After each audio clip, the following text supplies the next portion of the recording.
অনেকেই আমাকে প্রশ্ন করো যে ৮-৯ ঘন্টা শ্যুট করে আসার পরেও কিভাবে নিজের সমস্ত কাজ, নিজের সমস্ত এডিট গুছিয়ে করতে পারি। তো আজকে এই ভিডিওটার মাধ্যমে তোমাদের ছোট ছোট কয়েকটা ঘটনা আমি শেয়ার করব। সারাদিন শ্যুটের পরে এসেও কিন্তু আমি নিজের কাজটা করি, কারণ আমি নিজের কাজটাকে ভালোবাসি। আর আমরা যেটা ভালোবাসি সেটার জন্য ঠিক সময় বার করে নিই। আসলে আমরা সবাই একটা স্বপ্নের পিছনে, একটা লক্ষ্যের পিছনে ছুটছি, আর যতক্ষণ না সেটা পূরণ হচ্ছে ততক্ষণ তো আমাদের কাজ করেই যেতে হবে। 7টা সাড়ে 7টার সময় বাড়ি এসে স্নান করে খেয়ে আরেকটা ভিডিও শ্যুট করে আমি বসেছিলাম 10টার সময় মেকআপ করতে। আর এই মেকআপটা কমপ্লিট হতে হতে প্রায় কিন্তু বেজে গেছিলো 1টা।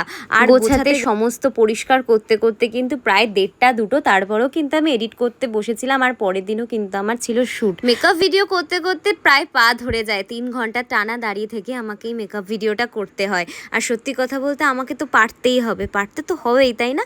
আসলে আমরা সবাই পারি, আসলে আমরা সবাই পারতে বাধ্য যখন স্বপ্ন আমাদের কাছে আসে।